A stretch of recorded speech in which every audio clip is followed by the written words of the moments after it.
वक्त एक बड़ी खबर छत्तीसगढ़ के जगदलपुर से, जहां गृह मंत्री अमित शाह नक्सलियों के खिलाफ चलाए जा रहे अभियान पर अधिकारियों के साथ कर रहे हैं बैठक। इस बैठक में मुख्यमंत्री भूपेश बघेल भी उनके साथ शामिल हैं। इस बैठक के बाद अमित शाह रायपुर जाएंगे, जहां वो अस्पताल में भर्ती घायल जवानों से मिलकर उनका हाल जानेंगे। इससे पहले गृह मंत्री अमित शाह और मुख्यमंत्री भूपेश बघेल ने नक्सली हमले में शहीद हुए जवानों को पूरे सम्मान के साथ श्रद्धांजलि दी।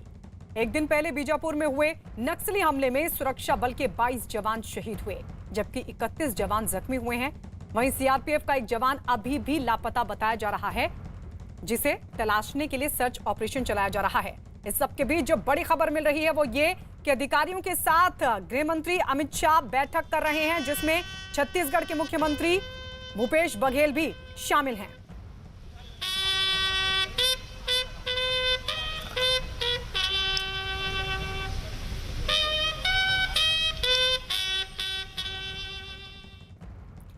तो ये उस वक्त की तस्वीर आपको दिखा रहे हैं। अब से थोड़ी देर पहले जब गृह मंत्री अमित शाह ने शहीद जवानों को सम्मान के साथ श्रद्धांजलि दी, उस वक्त छत्तीसगढ़ के मुख्यमंत्री भी वहां पर मौजूद थे। शहीदों को सलामी देते हुए उनकी शहादत को नमन किया। बीजापुर में जो नक्सली हमला हुआ उसमें 22 जवान शहीद हुए हैं। एसटीएफ और डीआरजी के 13 जवान इसमें शामिल हैं। आतंकी हमले में 31 जवान जख्मी भी हुए हैं। तो 2000 जवान अभियान पर निकले थे। नक्सली जवानों के हथियार भी ले गए। करीब 400 नक्सली उस वक्त मौजूद थे। नक्सलियों को भारी नुकसान पहुंचाया, क्योंकि जहां पर यह मुठभेड़ हुई वो नक्सलियों का गढ़ था और वहां सीधे चुनौती देते हुए जवानों ने भारी नुकसान पहुंचाया नक्सलियों को। और इसी बीच 22 जवान भी शहीद हुए। कल छत्तीसगढ़ के बीजापुर में हुए नक्सली हमले के 2 मास्टरमाइंड हैं। नक्सलियों की आर्मी प्लाटून 1 यूनिट के लीडर हिडमा ने इस नक्सली हमले को अंजाम दिया था, जबकि इस हमले की पूरी रणनीति नक्सली लीडर बसवा राजू है। इस हमले में 22 जवान शहीद हुए हैं। हिडमा पर 50 लाख का इनाम है और वो छत्तीसगढ़ के सुकमा का ही रहने वाला है। इस हमले के लिए बसवा राजू खासतौर पर आंध्र से छत्तीसगढ़ आया था और हमले के वक्त मौजूद था। जानकारी के मुताबिक बसवा राजू वारंगल के इंजीनियरिंग कॉलेज से ग्रेजुएट है। तो इस पूरे हमले के पीछे 2 मास्टरमाइंड बताए जा रहे हैं। दिल्ली से अरुणिमा हमारे साथ हमारी सहयोगी जुड़ चुकी हैं। अरुणिमा, क्या जानकारी मिल पा रही है? ये कहा जा रहा है कि इस पूरे हमले के पीछे 2 मास्टरमाइंड। देखिए, जहाँ तक बसवन्ना राजू की बात है, बसवन्ना राजू सीपीआई माओवादियों के मुखिया हैं।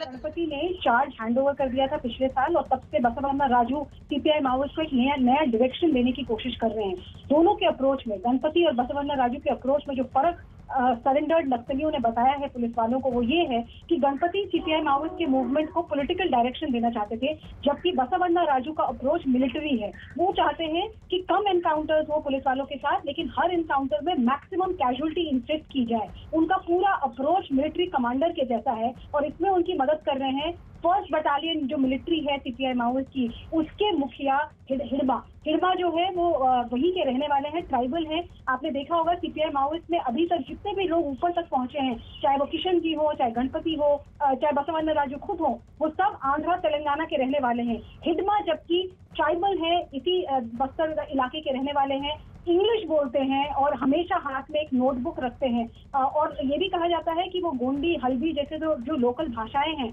उसमें भी बात कर सकते हैं। इस हमले में ऐसा कहा जा रहा है कि करीब 350 कमांडर्स, मिलिट्री कार्डर थे सीपीआई माओवाद के, और उनके साथ उतने ही तादाद में गांव वाले और जन मिलिशिया भी थे। तो एक आकलन ये है कि क्या हिडमा अपनी भाषा के जोर पे, क्योंकि वो इस भाषा को बोल सकते हैं जो वहाँ के लोकल लोग बोलते हैं, उसके बेसिस पर उनको कन्विंस कर पाए या उनको मजबूर कर पाए इस हमले में जुड़ने के लिए। तो ये 2 लोग हैं जिनको माना जा रहा है कि इस पूरे ऑपरेशन की प्लानिंग उनके द्वारा की गई है। ये जो इंटेलिजेंस इनपुट था हिडमा के प्रेजेंस के बारे में, ये भी एक ट्रैप हो सकता है कि जब मतलब जानबूझकर ये इंफॉर्मेशन फीड किया गया ताकि फोर्सेज आए और जब वो आए तो उनपे इस तरह का हमला हो। अरुणिमा, लौट रहे हैं आपके पास। छत्तीसगढ़ के बीजापुर में कल हुए नक्सली हमले के बाद से एक जवान लापता है। लापता जवान का नाम राकेश्वर सिंह मन्हास बताया जा रहा है। सुरक्षा एजेंसियों को डर है कि जवान राकेश्वर सिंह मन्हास नक्सलियों के कब्जे में हो सकता है।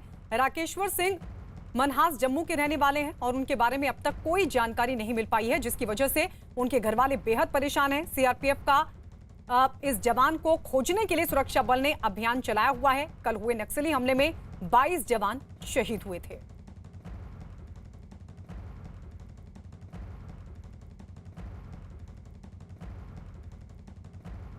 कल छत्तीसगढ़ के बीजापुर में हुए नक्सली हमले में सीआरपीएफ और एसटीएफ के जवानों ने नक्सलियों को मुंहतोड़ जवाब दिया और उन्हें भी भारी नुकसान उठाना पड़ा। नक्सलियों के इस कायराना हमले में 22 जवान शहीद हो गए। अस्पताल में भर्ती घायल जवानों ने न्यूज 18 को बताया कि लौटते समय नक्सलियों ने घात लगाकर हमला किया था, जिसका मुंहतोड़ जवाब दिया गया। जवानों के मुताबिक नक्सलियों ने हमले के लिए देसी लॉन्चर और आईईडी का इस्तेमाल किया था। तो आपको बता दें, आईडी का इस्तेमाल हुआ था, देसी लॉन्चर का इस्तेमाल हुआ था।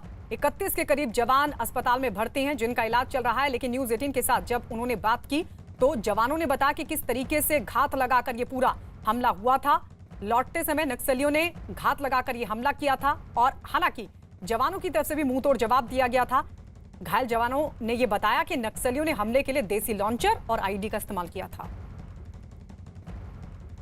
ऑलराउंड डिफेंस लगा के बैठ गए वहाँ पे और देखते रहे, वॉच करते रहे। उसके कुछ ही समय बाद मतलब कि इनकी फायरिंग शुरू होगी सर।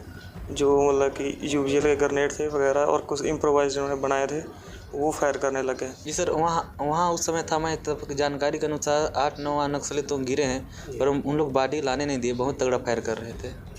जी पूरे घेर रखे थे आप लोग? हाँ, चारों तरफ से घेर रखे थे हम लोग को।